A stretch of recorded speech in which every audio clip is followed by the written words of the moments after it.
Payyanur Lazaro അക്കാദമിയിൽ electronic voting machine ബോധവൽക്കരണ പരിപാടി സംഘടിപ്പിച്ചു. പയ്യന്നൂർ തഹസിൽദാർ ടി മനോഹരൻ ഉദ്ഘാടനം ചെയ്തു. 2026 നിയമസഭാ തെരഞ്ഞെടുപ്പിന് മുന്നോടിയായി പയ്യന്നൂർ ലസാരോ അക്കാദമിയിൽ വിദ്യാർത്ഥികൾക്കായി ഇലക്ട്രോണിക് വോട്ടിംഗ് മെഷീന്റെ പ്രായോഗിക പരിശീലനവും വിശദീകരണവും ഉൾക്കൊള്ളിച്ചുകൊണ്ട് സ്വീപ്പ് വോട്ടർ അവബോധ പരിപാടി സംഘടിപ്പിച്ചു. വിദ്യാർത്ഥികളിൽ വോട്ടിംഗ് പ്രക്രിയയും ജനാധിപത്യ സംവിധാനത്തെയും കുറിച്ച് വ്യക്തമായ ധാരണ സൃഷ്ടിക്കുവാൻ സാധിച്ച പരിപാടിയിൽ മുഖ്യാതിഥിയായി പയ്യന്നൂർ തഹസിൽദാരും എക്സിക്യൂട്ടീവ് മജിസ്ട്രേറ്റുമായ മനോഹരൻ ടി സംസാരിച്ചു. നിയമസഭാ ഇലക്ഷനെ അഭിമുഖീകരിക്കാൻ പോവുകയാണ്.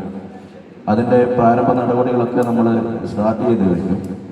അപ്പോൾ ഇലക്ഷൻ ഒരു വോട്ടിംഗ് മെഷീൻ വോട്ട് രേഖപ്പെടുന്നത് എങ്ങനെ എന്നുള്ളത് പരിചയപ്പെടുക എന്നുള്ളത് വളരെ അത്യാവശ്യമായിട്ടുള്ള കാര്യമാണ്. ഒരു പൗരനെ സംബന്ധിച്ചോളം നമ്മുടെ പൊളിറ്റിക്കൽ വ്യൂ എന്തോ ആകട്ടെ, അത് വോട്ട് നമ്മുടെ ശരിയായ രീതിയിൽ വോട്ട് രേഖപ്പെടുത്തി ജനാധിപത്യ പ്രക്രിയയിൽ നമ്മൾ സജീവമായ വോട്ട് രേഖപ്പെടുത്തുന്നതാണ് പ്രാമുഖ്യമായിട്ടുള്ള കാര്യം.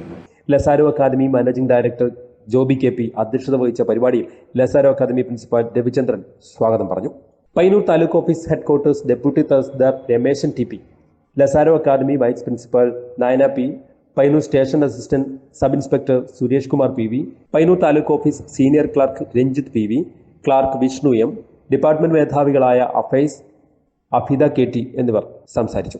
പരിപാടിയിൽ പയ്യന്നൂർ സിസ്റ്റമാറ്റിക് വോട്ടേഴ്സ് ഓഫീസർ വൈക്കത്ത് രാജേഷ് നമ്മുടെ വോട്ടിന്റെ ശക്തി മനസ്സിലാക്കാം എന്ന സന്ദേശം മുൻനിർത്തി വിദ്യാർത്ഥികളുമായി സംവദിച്ചു.